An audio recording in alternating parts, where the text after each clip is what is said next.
நான் சிங்கிளா ஹாப்பியா திட்டுவாங்க. இப்போ போன ஒரு வாரத்துக்கு முன்னாடி கூட என்ன திட்டுனாங்க. இல்லை நான் இந்த டைலாக் சொன்னதுக்கு. ஸோ என்னன்னா நான் சிங்கிளா ஹாப்பியா இருக்கு. ஸோ இனிமே எனக்கு அப்படி வேணுமா வேண்டாமான்னு கூட தெரியல. ரிலேஷன்ஷிப்பா கல்யாணமா வேணாமா வேண்டாமான்னு கூட தெரியாம இருக்கு.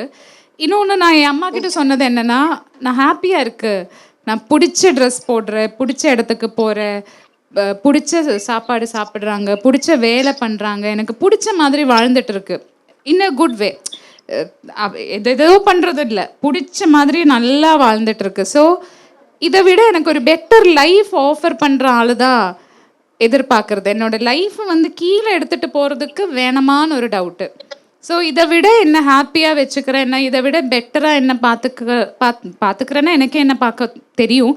பட் அந்த சப்போர்ட், அந்த ரெஸ்பெக்ட், அந்த ஸ்பேஸ் அந்த மாதிரி ஒருத்தர் இருந்தால் எங்கேயாச்சும் பார்த்தா மட்டும்தான் கல்யாணம் பண்ணிக்கிற ஐடியா இருக்குது. இல்லைன்னா I am okay happily single. திட்டாதீங்க திட்டாதீங்க, எல்லாரும் இருக்காங்க. அப்படிப்பட்ட ஒருத்தர் கண்டிப்பா பிறந்திருக்காரு உங்களுக்காக. இனிமே பிறக்க போறது கிடையாது. ஆல்ரெடி பிறந்து உங்களுக்காக வெயிட் பண்ணிட்டு இருக்காரு. அதை நான் தேடி கண்டுபிடிச்சு கண்டிப்பா கட்டி வச்சிருவேன்.